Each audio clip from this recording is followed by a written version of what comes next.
What's up, YouTube? Welcome to the Coffee Pod. My name is Chishi Zed. Drink the coffee, it'll make you feel better. Chris Brown defends himself from Backlash after that thing he did back in 2009. Listen, guys, we have to talk about this, but I cannot address this. What he did back in 2009, because YouTube has been on my neck.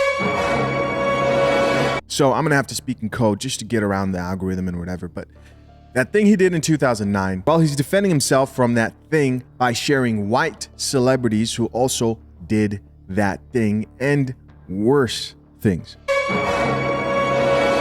So guys, I thought this was a really good topic because this is something that Chris Brown has been dealing with for a while now. And how did this start? Well, recently he did a collaboration with Chloe Bailey, I believe, and none other than 3LW's Kiely Williams spoke out against him and the collaboration. She tweeted this. She says, "Let him come out his own record, so genius, so captivating that it makes us all forget that he does that thing to women." And she goes on to say, "He can't, so he won't."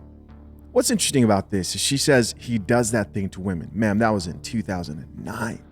Unless if there's something you know that we don't, why are you acting like he's currently continuing to act like he did back then? The man was held accountable. Anyway, she goes on to say, so what does he do?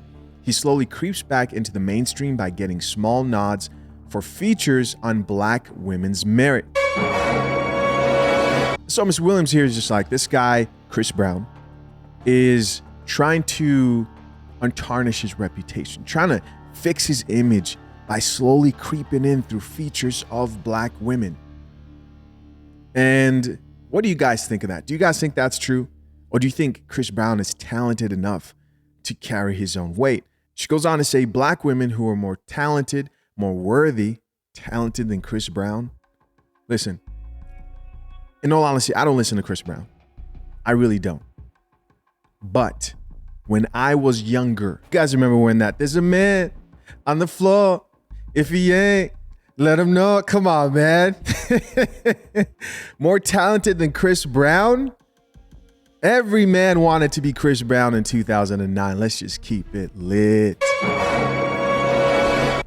More talented than Chris Brown. Stop it. This coffee smells like shit. Yes, it's back. This coffee smells like shit. What are you talking about, lady? She goes on to say, I am swatting the effing air right now. Garbage. Right? And so Chris Brown does something that he usually regularly wouldn't do. He actually responds.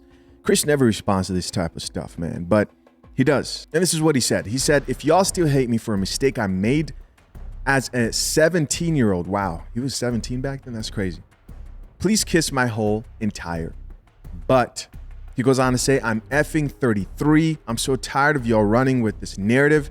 You weird ninjas are the same ones that tune in every weekend to see Blueface and Krishan do that thing from 2009. And this is a valid point. This is a valid point. How is it that this man is getting persecuted? How long has it been? 17 years old. I didn't know Chris Brown was 17 back then. 17 years old. Wow. So 2009 to 2023, that's 14 years. Imagine people still holding something over your head that you did from 14 years ago. Listen, I'm not excusing this situation. I don't even want to get into what did Rihanna do that she wasn't held accountable for, because there's that side of it too, but we're not going to do that today. We're not, because we don't have to. I think I'm tired with Chris Brown. You know, it's tough. It's tough when you're a young celebrity. We all know how these young celebrities end up. Chris actually, to be honest, you know, he's fared out pretty well compared to other younger people who started off at the same age that he did with his level of fame and the level of money that he has. The man's been held accountable. He was forced to drink that coffee. Drink the coffee, it'll make you feel better. And so in reference to Blueface and Krishan, he says, but that's okay. It's entertainment and y'all can suck my joystick, he says, disrespectfully. He keeps on going. Where are the cancel culture with these white artists that date underage women, do that thing I did in 2009 to their wives, and give women AIDS? Some valid points, man. Valid points. He's not done. He goes on to say, oh, that's right. They're your buddies. No more fake love for me. Stay out my way or get ran over. Simple as that. Shout out to Chris, man. Shout out to him defending himself. He goes on to say, none of you, and I mean none of you, ninjas can F with me. And I believe he has a valid point there. If we're talking about talent, I don't even want to have that conversation. It seems disrespectful. And so he shares this photo of these different figures in Hollywood who were accused of similar things and some of the things that he mentioned in his Instagram post there. As you guys can see, these are the photos, celebrities. Why don't we hear the communities where these people come from slander? Let's talk about just the three men in this photo. Well, because, you know, it's sport in the black community. And I'm going to be honest, for black men to, you know, they can't live down anything at all. We got to bring it up, especially if you go against the female agenda. And they get upset when black men are defending themselves and call them out on their BS. So Chris Brown actually responded back to former 3LW member Miss Williams and said, your life and career must suck right now. Yeah, for her to go out of her way to do all of that, it must. And I didn't want to do this, man. You know, because he posted this photo of her saying "thop it," you know, because of the lisp she has from a one-hit wonder song. And listen, I didn't want to have to do this. I didn't want to have to say this, but this has to happen. Miss Williams, Kiely Williams, is a certified 304. Certified, badge and honors, fine colors. This chick back a few months ago claimed she had sex with 3 members of B2K at the same time. Mercy. At the same time, though? Here are a couple of comments from that. Right, when people shared that post, people responded. This guy said, I grew up in a time when 304 still had shame. They denied being one and cried if you picked on them for it. So back in his day, if you called a woman 304, she was ashamed. Today, women like Miss Williams go online and brag about it. This commenter goes on to say, today they celebrate being one in public, but they cry in private. That's true. And guys, listen, side note, I stopped drinking regular coffee. I upgraded my mug. Since I got back from Africa, everything's changed, right? We're not going to talk about that in this video. I know you guys are tired of hearing about that. Oh man, but everything's changed. Even the cup that I drink coffee from is, even the coffee that I drink has changed. And I think I might start a coffee brand for the coffee pod, because these new coffee beans from the motherland hit a little bit different. Let me know if you'd be interested. Comment down below. Next comment here says, her parents must be so proud. Another commenter says, her greatest accomplishment in life. And next, finally, last one says, Nobel Peace Prize. But back to this conversation about Chris Brown. That definitely needs to be had. I'm going to read a couple of comments here from the general public. By the way, most of these posts are brought to you from the Coffee Pod Official. So guys, make sure you go and follow us on Instagram. We're going to check out a few of these comments here. What did the people have to say about this whole situation? The first comment comes from a woman, and it says, I'm so tired of this narrative. The real question is someone redeemable? Chris was blackballed and openly admitted he was wrong for what he did to Rihanna. Rihanna has forgiven him and moved on. Not to mention the only part of what he did back in 2009 that people are perpetuating is how Chris did what he did to Rihanna. But you guys can tell I'm trying to code some of these comments. She goes on to say, but can we not remember that they were fighting each other? She goes on to say, who takes the keys out of the car and sits on them when being attacked? It's not okay for women to do what Rihanna also did back in the day, or men either. The fact is, neither of them were right. I'm glad she brought that up, because that's never really spoken about. She goes on to say, but only Chris was held accountable for the actions that took place. Come on now, preach. I like this coffee. I love everything about coffee. It is one of my favorite things in life. Now back to, is someone redeemable? Will there never be forgiveness allotted to this man? Are people worthy of redemption?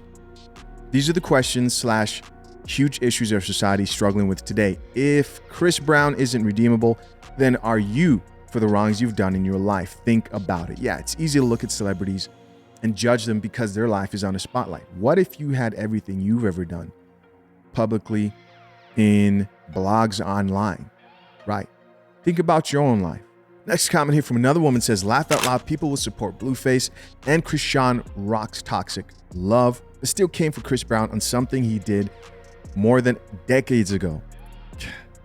This right here is what blows my effing mind. Someone explain this.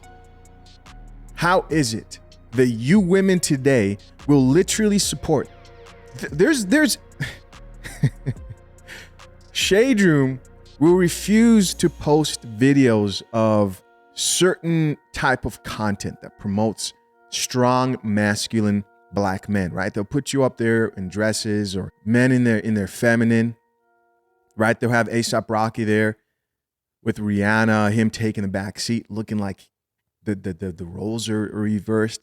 But they won't put a strong black man up there. But they will put Blueface and Chrisean doing that thing that Chris Brown and Rihanna did back in 2009. Someone explain that to me. Could it be that those people are hypocritical and people who support that? Let's keep reading.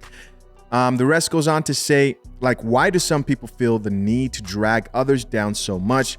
Healing is a real thing and should be put first more often. Another comment here says, Team Chris, this is just nonsense. Who is she? Never heard of her. Another comment here says, I'm confused. He's done collabs with Tiana Taylor, Savine Streeter, her, Summer Walker, and Rihanna after the incident. Why Chloe can't do one? And slowly creeping into the mainstream when Chris Brown ever not being mainstream. I'm trying to figure out. Another comment here says, I'm 58 years old and I'm Team Breezy. His past doesn't dictate his future. You've all made mistakes. I love your music and would love to catch one of your shows. Keep doing you, Chris Brown. Yeah, man, these women love Chris, man. They love Chris Brown. Let's not forget, these women were paying $1,000 just to take a photo with the guy. Right? Another comment here says, at Chris for the win. Chris has paid his dues for what happened in 2009. They were both going at each other. Ree has forgiven him. He has been stripped of so much through the years. There's been no other cases of what happened in 2009. Seems like toxic relationship that they both have moved on and grown from. It's past time to let this rest. Next comment here says, doesn't the gospel preach forgiveness, or are we only Christian when it comes to hating LGBT? How did this turn into this? Come on, bro. Another comment here from another man says, it's time to let it go. It seems only black men are labeled by their mistakes this way, and I blame us as black people for that. We choose to do this to each other. There's a reason you don't remember Robert Downey Jr. doing bad back in the day. Another comment here says, let him know, Chris. Another gentleman here says he deserves a hell lot of more respect than what his counterparts are getting for blatantly doing way worse publicly for the sake of entertainment and relevancy. Keep fighting, CB. Another comment, he's right. In 2008, Batman, aka Christian Bale, was arrested for doing that thing in 2009 to his mother. Wow. Christian Bale to his mother. Not a peep from the media. Yeah, man, that's it. Listen, we can learn a lot from this specific situation. First of all, the topic of forgiveness, right? And letting things go. We're all human at the end of the day. And we can all take a book from Chris Brown's experience to know that the things we do will influence us in the future, you know, and most men should control their temper, emotions. But again, Chris learned from his mistakes. I think the biggest lesson here is redemption is okay, especially when you are willing to learn from your past. Listen, I appreciate you for checking out yet another episode of The Coffee Pod, man. Until next time, I'm out. Peace.